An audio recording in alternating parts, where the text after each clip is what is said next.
10 ways to be accepting for your kids to open themselves to you. We live in a world where nobody bothered to listen to anyone and preferred to put their own needs first. We think communication is talking, but why don't we think we have 2 ears and 1 mouth? We need to hear more. Especially our children, whom we love very much, need to be heard and understood. Everyone wants to be understood, especially children.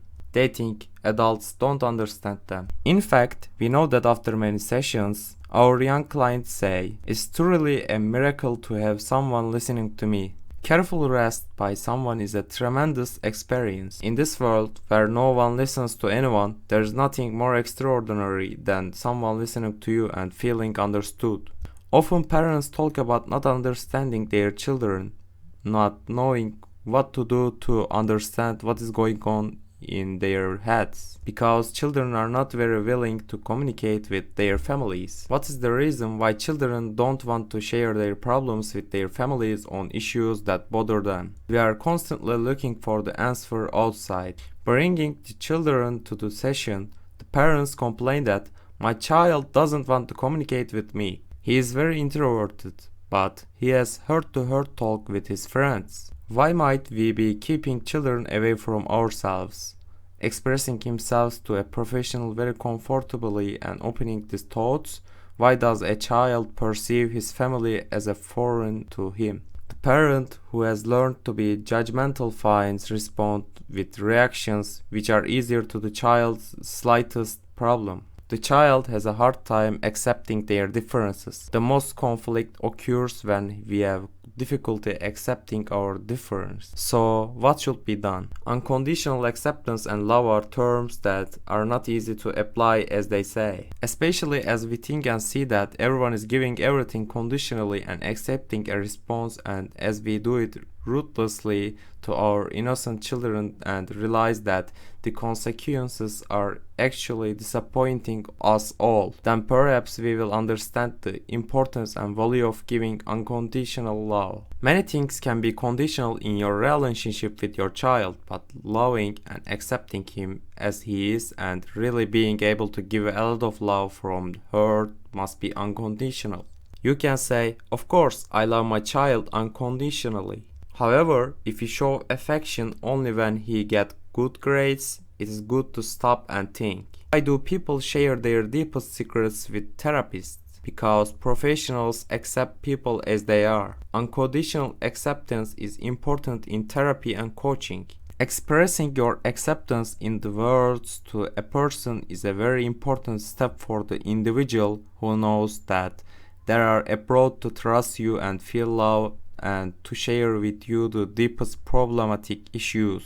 Accepting someone as they are helps that person make constructive change, be productive, and get to know oneself, and the relationship develops. Many parents may fall into the mistake of thinking that if they accept their children as they are, the child will not develop enough. They think that the constant repetition of aspects that need to be changed in the child will develop the child. Respecting the child is primarily to admit that he is a different individual from you, that he has different thoughts and character.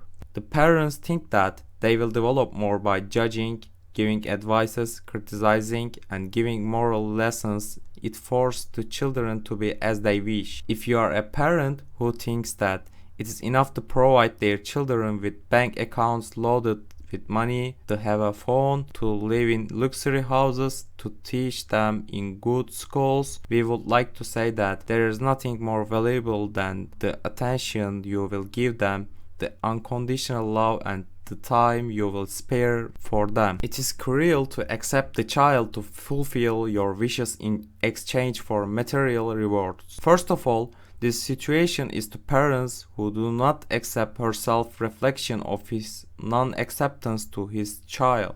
First of all, you must be able to learn to accept that it is not necessary to be perfect, that you can have mistakes and flaws for both yourself and your child. Accepting a person as he serves to unleash his potential. When you force him to change, to be a different person, you turn him into an unhappy person living with someone else's wishes. it sooner or later explodes somewhere, resulting in an inevitable unhappiness. The parental role sometimes becomes so dominant that parents forget that they are human. They ignore their own wishes and relationships, decide to live for child and then accept the same from the child. I do everything for them, so he should do what I want. His approach causes us to turn into unhappy families that don't accept each other. Of course, we accept our children.